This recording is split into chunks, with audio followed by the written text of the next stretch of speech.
Okay, third day. So, biyahe na naman kami ngayon papuntang Bohol. So, ang sasakyan namin ngayon is Fastcat. Pero mag-aantay muna kami ng Grab papuntang Pier 1 dito sa Cebu. 3 days kami doon. And doon naman kami mag-iikot-ikot. Kaya natin ito ng masaya. At mag-enjoy tayo. Let's go!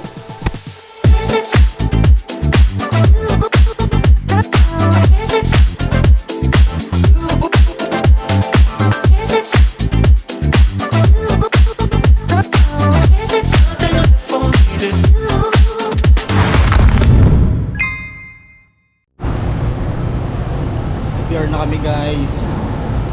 So waiting lang tayo. Nag-CR pa si Mrs. And magbabayad lang kami ng ticket dito. And diretso na kami dito. Nag-check-in luggage nga muna kami dito mga kabiyahe. At habang naglalakad kami, nakita nga namin dito merong mga masahista sa waiting area. At ayun, sa sobrang excited namin magbuhol, nawala sa isip ko na naiwan pala ang sunglasses ko sa sasakyan. Mabuti na lang hinatid ni Kuya Angelo ang gamit natin papunta sa pier. Thank you kay Kuya Angelo Montibon. Naibalik niya sa atin yung salamin natin. Regalo pa to ng misis ko sa akin, kaya ayoko mawala. Waiting area na lang tayo dito sa Pier 1 papuntang Tagbilaran. Let's go, kita-kits na lang mamaya sa barko. At ito na nga mga kabiyahe, first time ko makasakay ng Supercat. At ang ganda pala sa loob nito, para ka nasa loob ng eroplano. Nadaanan nga din pala namin dito ang CCLEX or Cebu Cordova Expressway. Ang haba pala nito sa personal. Subukan natin paliparan ng drone.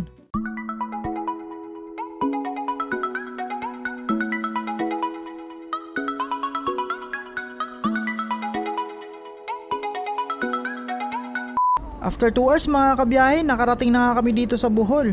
Nagrenta nga lang pala kami dito ng multicab mula pier papuntang Alona Beach. Kaya editor, music please.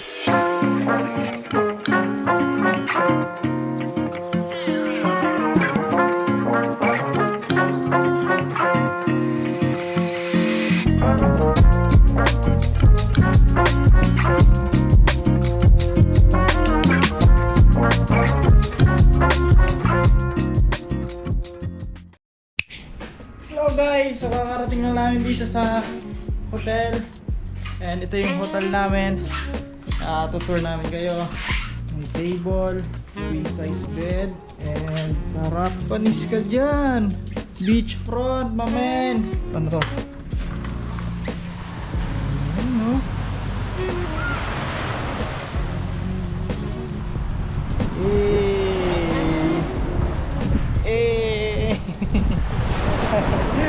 Ang ganda dito. Beachfront. Dito pwedeng tumambay-tambay.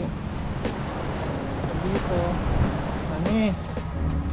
And CR check tayo. CR check. CR check. May ganun. Panis. Meron ganyan. May bathtub pa. Ang ganda no? Ang ganda.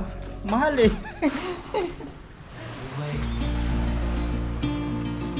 Birds and see the sun. Side by side our fears are done.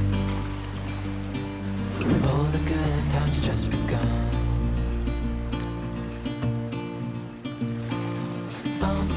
We know what we have, let's hold on tight. Found what we're looking for in life. Call us crazy, but things are finally right. You and I, the future is bright. So ayun mga kabiyahe, yun yung view dito namin sa ini-stayan namin. At ngayon pupunta naman kami sa labas para mag-ikot-ikot. At maghahanap na lang kami ng pwedeng makainan para mamaya pahinga na lang. At bukas start tayo ng kung anong pwedeng gawin dito. Kaya let's go. Ito nga mga kabiyahe, napagdesisyon na namin ni Mrs. na lumabas kami sa beachfront para makahanap ng murang kainan. Dahil alam nyo naman, pag beachfront, presyong turista talaga yan. Alam mo yung pinakamurang kainan dito na hindi ka magsisisi. Ayun o, dalawang yun o. Jollibee tsaka McDo. Magkapit bahay. Or 7-Eleven, pwede rin naman. Murang-mura. Grabe mga kabiyahe yung Bohol. Konti Pinoy. Oo, konti lang mga Pinoy dito. Ayun oh, karaniwan ng mga ano dito. Mga ibang lahi, mga foreigner. Ayan, foreigner. Ito, foreigner din oh. Panis. Panis ka. Grabing ilong yan. Pointed na pointed. Oh? Ikaw disappointed. Oh. Oo nga eh. Yung ilong nila pointed na pointed. Akin disappointed. Ha? Okay guys, dito kami nakahanap ng pwedeng kainan ng dinner. So dito, ihaw trippings muna kami dito. So ito. Ito nga ang tinda nilang inihaw dito mga kabiyahe. Meron silang iba't ibang parte ng manok at baboy. Makakatipid kami dito kaysa sa mga restaurant. Kasi mga restaurant dito puro ano eh, pricey talaga kasi syempre karaniwan ng mga turista dito is puro foreigner. So bihira lang magkaroon ng turista dito na Pinoy. Kaya pricey yung mga pagkain dito. Ay lang. Ikaw, bobo, puto ka! Ano pa lang pangalan mo? Ha? Fernan. Okay. Ilan taon ka na? Ha? Ilan taon ka na? 8. 8? Oh, galing mo mag-gitara. Anong pamagat ng kanta? Hanggang kimi. Ha? Hanggang kimi. What?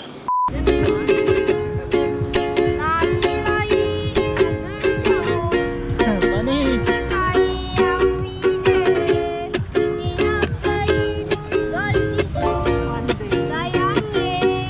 One day pala, one day.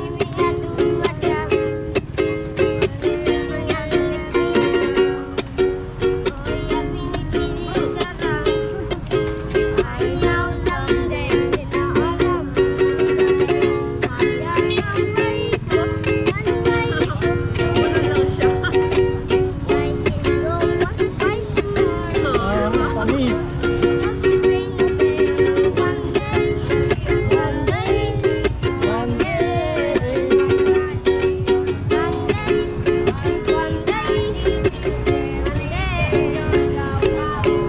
Panis. Ang galing mo. Sabay. Ano? Hindi, okay na yan. Para hindi ka masyado mapagod. Para may energy ka pa sa iba. Grabing talent yan. Yun yung isa sa mga talent na gusto ko eh. Yung mag-gitara.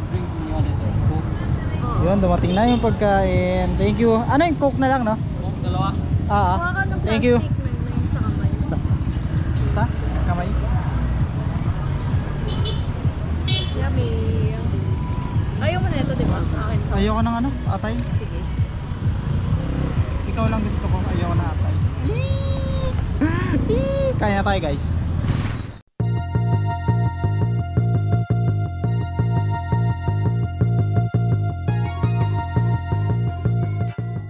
Habang kumakain nga kami dito, may mga dumating na bisita para makisalo sa amin.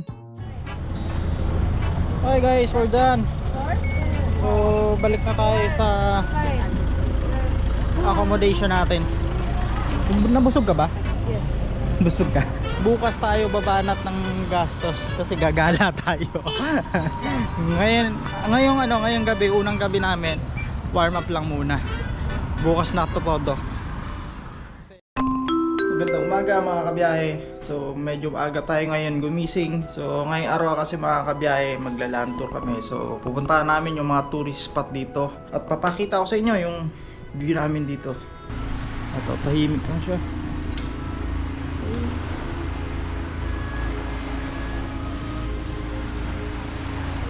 Nakaka-relax.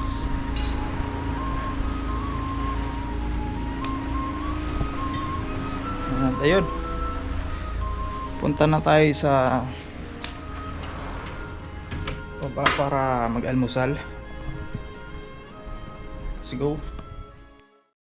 Si kuya nga pala magiging guide namin para sa land tour dito sa Bohol. Nagrent na rin pala kami ng motor dito mga kabiyahe para mas ma-enjoy namin ang daan papunta sa mga tourist spot.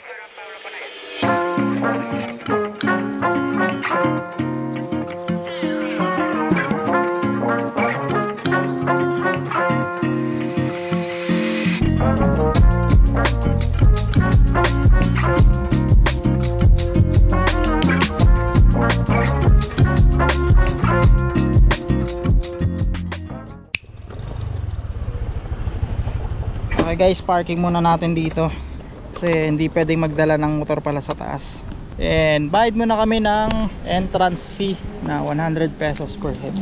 Let's go! Akit na tayo sa Chocolate Hills.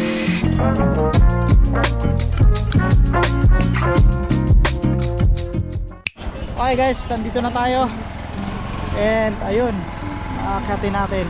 Hingal-hingal na naman tong asawa ko mamaya. Ilang step kaya to? 14,000 30 to 400 meters above sea level. Hindi ko makita kung ilang step. Okay, sige, bilangan natin. Sa dalawa. Ano, kaya pa? Kaya. Sus, basic, no? Basic? Ha? Ano yan? Ang sakit pala. Ano mas? Wala pa tayo sa kalahati. Pangalawang station pa lang to. Oh, dito, hinto ko muna, sige. Paya ka muna. Ayan. Yeah. Ang ganda dito mga kabiyahe. Yung asawa ko, eto, napagod. Ayun yung mga Chocolate Hills. Pakita ko sa inyo. Ang Chocolate Hills ay isa sa pinaka-iconic na geological formation ng Pilipinas. Ayon kay Jean Noel Salomon, may teorya na nabuo ang Chocolate Hills dahil sa pag-angat ng marine limestone mula sa ilalim ng karagatan. Unti-unti itong nabuo sa pamamagitan ng erosion.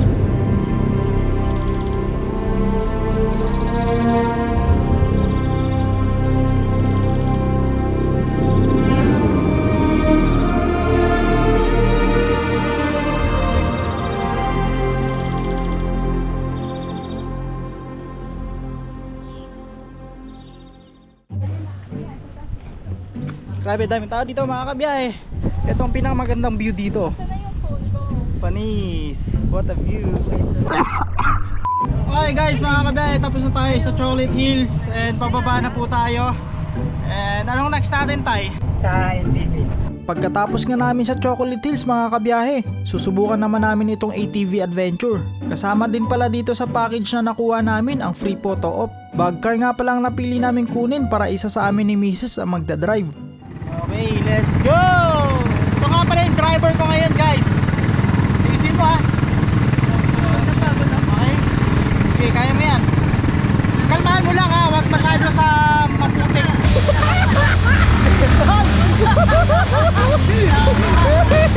Gas! Gaspol! Let's go!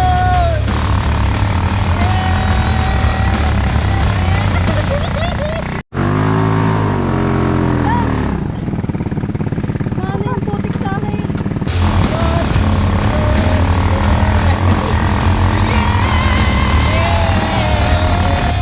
Alright! Oh. Nasar yung misis ko. Okay mga kabiyahe, so kakatapos lang namin kumain. So nagutom yung asawa ko. Kaya tapos sobrang gutom, napagod sa natin sa ADV activity natin. And diet pang araw siya niyan sabi niya Okay, so proceed kami after na ito sa Tarsier and sa man-made forest. Doon yung next activity namin. So let's go. Okay mga kabiyahe, nandito tayo sa Bohol Tarsier Conservation. Uy, ang laki pala ng Tarsier Kala ko ba maliit lang? Mahigpit nga pala na ipinagbabawal dito mga kabiyahe ang pag-iingay at paggamit ng camera na may flash. Pati na rin pala yung mga gwapo na kagaya ko. Kaya medyo nagdalawang isip ako kung papasok ako dito. Kita mo to, hampas ko to sa pagmumukha mo no? Guys, meron dito. Lapitan natin ang camera.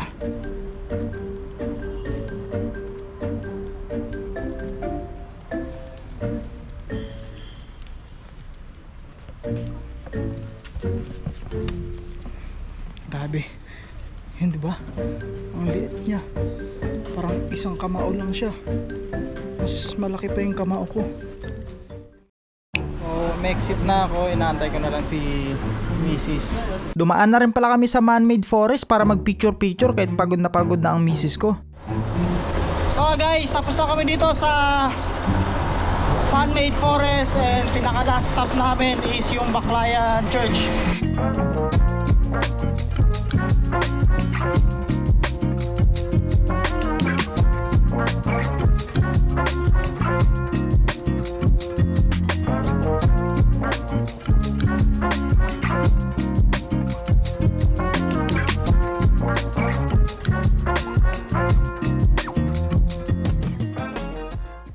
What's up mga kabiyahe? So ito na yung last stop namin dito. So itong Baclayan pala mga kabiyahe, ito yung pinakalumang church dito sa Bohol. Ang Baclayan Church, tulad ng kwartel sa Cebu, ay gawa rin sa coral stone. Nagsimula ang construction nito noong 1727, kung saan pinalitan nila ang lumang simbahan na gawa sa kahoy at kawayan. Ngayon, isa itong simbolo ng kasaysayan ng Bohol at dinarayo pa rin ng mga lokal at turista.